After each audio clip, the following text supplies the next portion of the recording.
오늘 함께 볼 하나님의 말씀은 사도행전 4장 13절에서 20절까지 말씀입니다. 사도행전 4장 13절에서 20절까지 말씀입니다.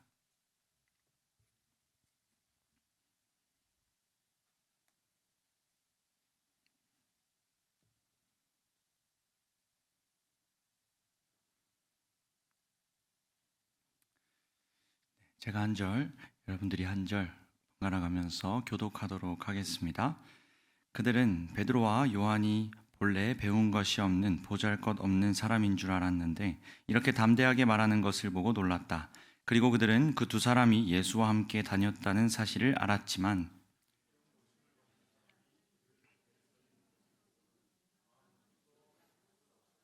그래서 그들은 그 두 사람에게 명령하여 의회에서 나가게 한 뒤에 서로 의논하면서 말하였다.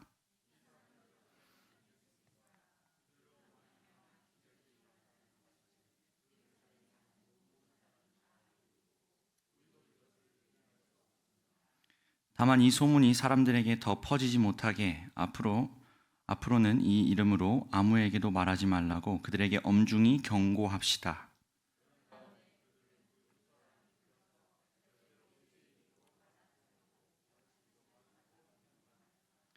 그때 베드로와 요한은 대답하였다. 하나님의 말씀을 듣는 것보다 당신들의 말을 듣는 것이 하나님 보시기에 옳은 일인가를 판단해 보십시오. 오늘 수요기도에 나오신 모든 성도님들을 주님의 이름으로 환영하고 축복합니다. 추운 날씨가 계속 이어지고 있습니다. 다들 어떻게 오셨나요?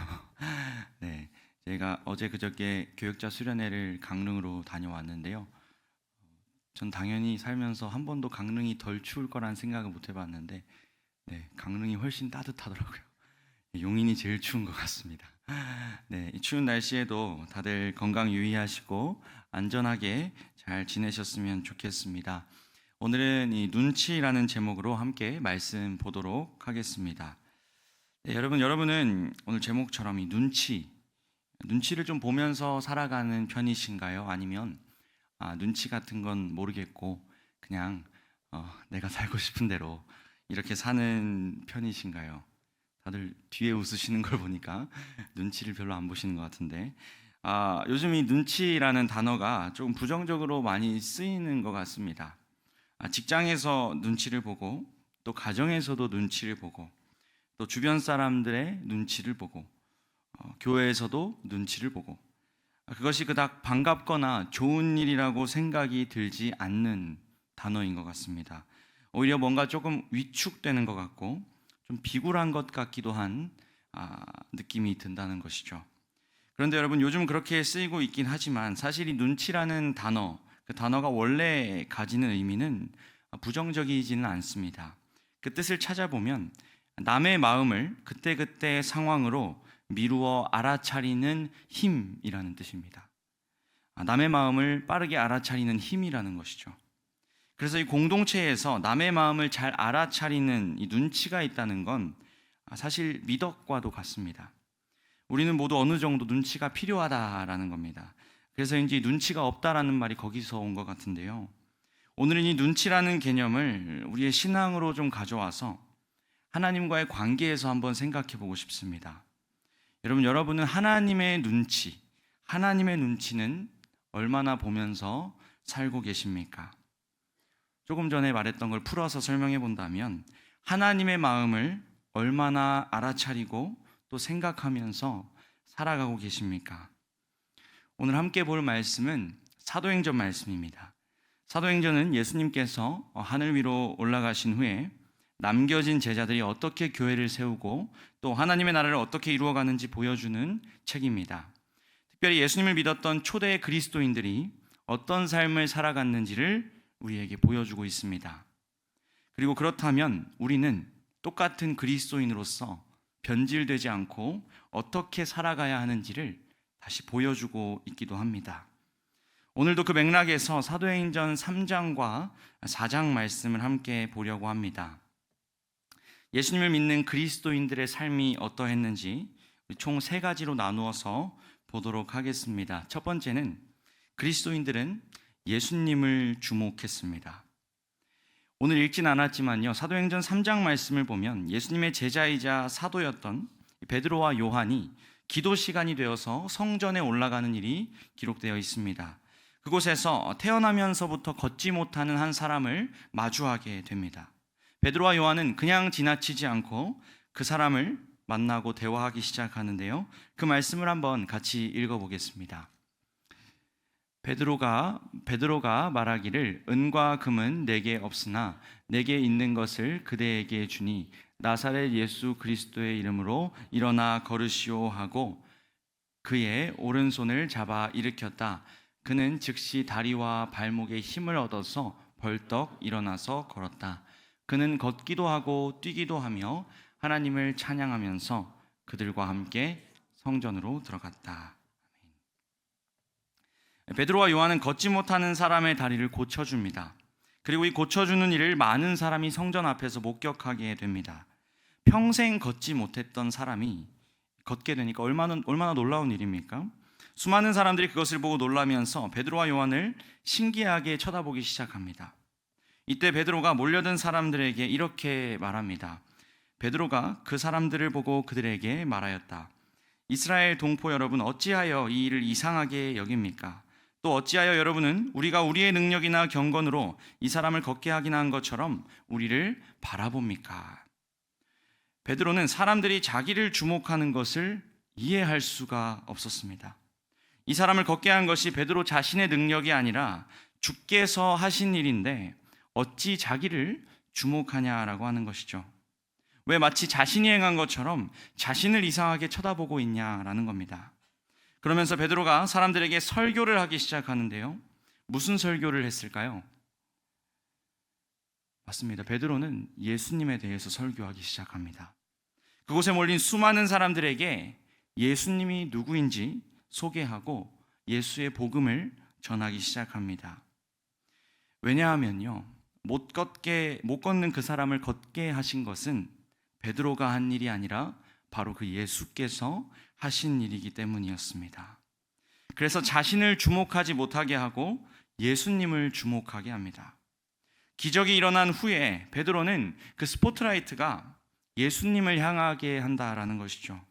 그리고 자기 자신은 그 무대에서 호련히 사라집니다. 자기의 이름을 드러내지 않고 오직 예수의 이름만 드러내고 있습니다. 성전 앞에 있던 못 걷는 사람을 그냥 지나치지 않았고 그의 손을 내밀어서 일으켜 세운 것 분명히 베드로가 맞습니다. 그러나 그는 그 모든 영광을 하나님께 돌리고 있습니다. 왜냐하면 베드로는 분명히 알았기 때문이죠. 내가 한 게 아니라는 거 분명히 알았습니다. 여러분, 이 모습은 오늘날 저를 포함한 우리 교회가, 그리고 모든 교회가 기억해야 하는 모습입니다. 교회는 교회의 이름이 높아지는 것을 경계해야 합니다. 예수님의 이름이 높아지기 위해는 힘써야 합니다. 그 스포트라이트를 우리에게 비추면 안 되고 우리를 통해 이루시는 그 주님께 돌려야 하는 줄 믿습니다. 사랑하는 성도 여러분, 그 어디에서나 예수님을 주목하게 하는 저와 여러분의 인생이 되기를 소망합니다. 직장 속에서 직장 동료들에게, 그리고 가정 속에서 우리 자녀들에게, 목장에서 목원들에게 나를 통해서 예수 그리스도가 드러나시는 것, 그것이 우리의 진정한 소원이 되어야 하는 줄 믿습니다. 그렇게 살아가시는 저와 여러분 되기를 주님의 이름으로 축복합니다. 두 번째로는 오늘 본문을 통해 확인하는 그리스도인의 삶은 고난에 빠지기도 한다라는 겁니다. 우리가 예수님을 주목하며 살면 고난이 없으면 참 좋겠지만 우리가 예수님을 주목하며 살 때 고난이 찾아온다라는 것입니다. 베드로가 설교를 통해서 예수님께 그 스포트라이트를 비추었다고 했죠. 그리고 사람들이 반응하기 시작합니다. 긍정적이었을까요? 부정적이었을까요? 매우 부정적이었습니다. 베드로와 요한은 붙잡히게 됩니다. 함께 그 말씀을 읽어보겠습니다. 베드로와 요한이 아직도 사람들에게 말하고 있는데 제사장들과 성전 경비대장과 사두개파 사람들이 몰려왔다. 그들은 사도들이 백성을 가르치는 것과 예수의 부활을 내세워서 죽은 사람들의 부활을 선전하고 있는 것에 격분해서 사도들을 붙잡았으나 날이 이미 저물었으므로 다음 날까지 가두어 두었다. 유대 지도자들은 예수를 가르치는 그 베드로와 요한을 가만두지 않습니다. 그들을 감금합니다.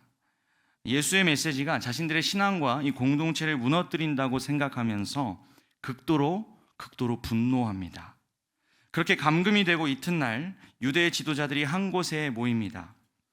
그리고 베드로와 요한을 신문하기 시작하는데요. 그 신문의 요지는 바로 이것이었습니다. 이렇게 말합니다. 그대들은 대체 무슨 권세와 누구의 이름으로 이런 일을 하였소? 유대 지도자들은 예수의 부활을 믿지 않는 사람들이었습니다. 그래서 베드로와 요한이 무슨 이상한 속임수 또는 귀신의 권세로 이 일을 행했다고, 기적을 베풀었다고 추측한 것이죠. 그렇게 압박하면서 질문할 때 베드로가 이렇게 고백합니다. 이거 한번 같이 읽어보겠습니다. 이 사람이 성한 몸으로 여러분 앞에 서게 된 것은 여러분이 십자가에 못 박아 죽였으나 하나님이 죽은 사람들 가운데서 살리신 나사렛 예수 그리스도의 이름을 힘입어서 된 것입니다. 이 예수 밖에는 다른 아무에게도 구원은 없습니다. 사람들에게 주신 이름 가운데 우리가 의지하여 구원을 얻어야 할 이름은 하늘 아래에 이 이름밖에 다른 이름이 없습니다. 아멘. 평생 걷지 못하던 자가 걷게 된 이유는 바로 예수의 이름 때문이다라고 말하기 시작합니다. 그리고 이 못 걷는 자가 걷게 된 것처럼 우리의 구원도 마찬가지라고 이야기합니다. 구원받지 못할 것 같은 자가 구원받을 수 있게 된 것은 바로 이 예수의 이름 때문이라고 고백합니다. 그리고 다시 한 번 더 예수를 바라보게 합니다. 그렇게 말하면 어떻게 될지 뻔히 알면서 또다시 말합니다. 이제 종교 지도자들은 어떤 결정을 내릴까요? 그들은 오늘 본문 읽었죠. 더 이상 베드로와 요한이 대화가 통하지 않는다라는 걸 깨닫게 됩니다. 그리고는 이 말이 더 이상 퍼지지 못하게 하려고 그들을 협박하며 입을 막기 시작합니다. 우리는 여기 나오는 이 종교 지도자들의 위협과 폭력을 보면서 예수를 믿는 것이 결코 쉽지 않다라는 것을 한 번 더 보게 됩니다. 오늘날 그런 핍박과 박해는 없지만 여전히 이 예수님을 믿는다는 것, 이것은 시대를 막론하고 결코 안전하고 편한 길은 아닙니다. 오히려 불안하고 불편한 길이 될 때가 있다는 것이죠. 이렇게 바쁘게 움직이는 사회 속에서 1시간이 1분이 귀한 이 사회에서 교회에 시간을 쓰는 것, 그리고 적절한 보상이 늘 있는 것 같지는 않은 교회의 일을 하는 것, 남들과는 꽤 많이 다르게 살아가는 것, 때로는 손가락질을 받기도 하는 것, 이것은 불편한 길입니다. 결코 쉬운 길이 아닙니다. 그러나 여러분, 하나님은 그 어색하고 불편한 자리에 우리를 두시면서 하시고자 하는 일이 있으십니다. 오늘 본문에서 베드로와 요한이 불안하고 불편한 자리에 오게 되었지만 하나님의 일이 더욱 크게 진행되어지는 것처럼 우리 역시도 예수님을 믿으면서 겪는 그 어려움을 통해서 하나님이 우리 안에서 그리고 이 세상에서 하시고자 하는 일이 있다는 것입니다. 그렇기 때문에 여러분, 우리에게 고난과 이 불편함은 무언가 불행하게 일어난 일이 결코 아닙니다. 하나님의 큰 그림 속에서 일어나는 하나님의 인도하심인 줄 믿으시기를 바랍니다. 비록 여러분 고난의 터널을 통과하는 그 와중에는 그것이 너무나 깨닫기 어려울지라도 하나님은 반드시 일하고 계심을 믿는 저와 여러분 되기를 소망합니다. 마지막입니다. 그리스도를 따르는 자들의 세 번째 모습은 바로 하나님의 눈치를 본다라는 것입니다. 본문에서 이제 더 이상 입을 열지 말라고 협박을 받은 그 베드로와 요한, 여러분 그들은 어떻게 했나요? 입을 닫고 순순히 그들의 말에 따랐나요? 만약 그렇게 했다면 사도행전은 아마 4장에서 끝이 나버렸을 겁니다.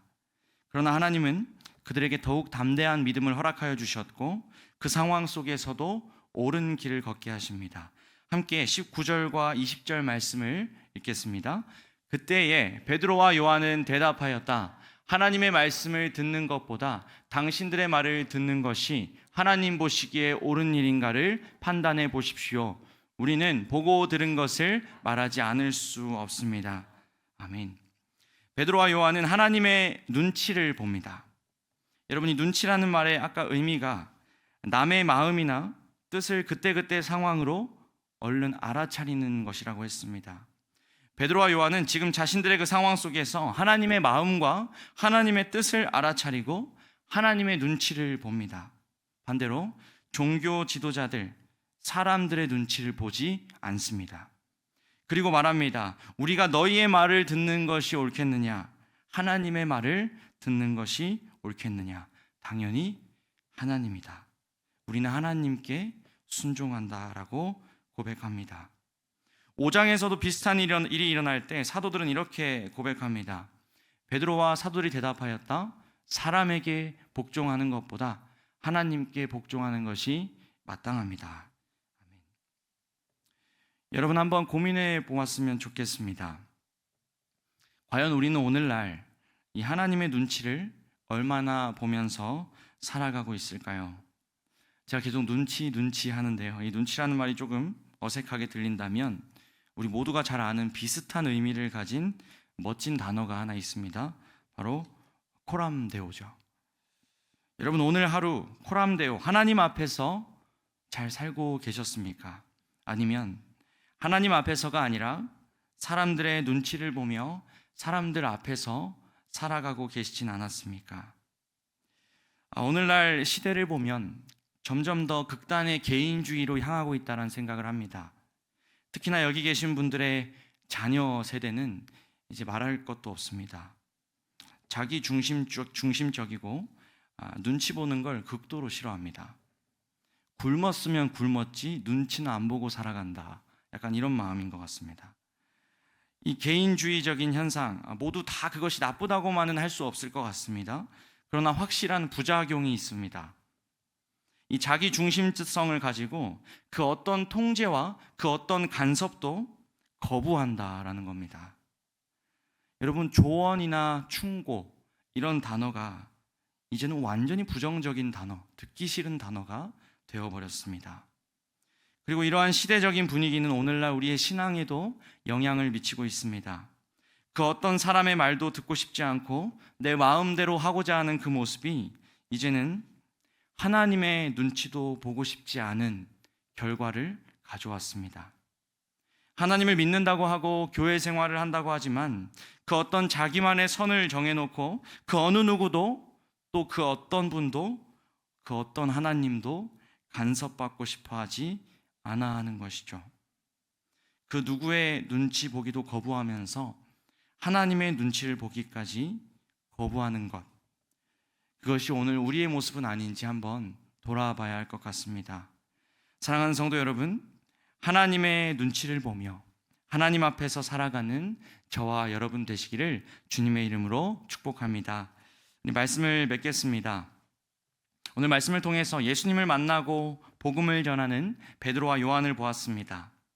그들에게 일어난 일을 보면서 예수님을 믿는 자의 삶은 어떤 모습인지를 세 가지로 보았습니다. 첫 번째, 예수님을 주목하게 한다는 것이죠. 자신의 인생의 스포트라이트를 예수님에게 비춥니다. 그래서 살아가면서 무언가를 이루어도 내가 한 게 아니라 하나님께 영광을 돌리며 하나님께 감사합니다. 내 인생을 통해서 예수 그리스도가 나타나는 것, 그것을 최우선의 삶의 가치로 둡니다. 두 번째로 예수님을 믿는 자에게는 위험이 따라온다는 겁니다. 예수님을 따르는 일은 결코 편안하고 안전하기만 한 것이 아니라 세상의 손가락질을 받을 수 있고 얼마든지 불편할 수 있습니다. 그러나 그 길은 하나님이 주신 길이라는 것을 기억하고 그 길 가운데 일하실 하나님을 기대하는 여러분들이 되셨으면 좋겠습니다. 마지막으로 예수님을 믿는 사람들은 하나님의 눈치를 보기 시작합니다. 오늘날 많은 사람들이 이 눈치라고 하는 것 그 자체를 거부하고 오로지 나에게 시선을 두고 살아가지만 여러분 교회는 달라야 하는 줄 믿습니다. 하나님의 눈치를 보며 그분의 마음을 헤아리고 그분의 마음 알기를 빨리 하고 그분에게만 시선을 두며 살아가는 우리 더 향상 공동체 되기를 주님의 이름으로 축복합니다.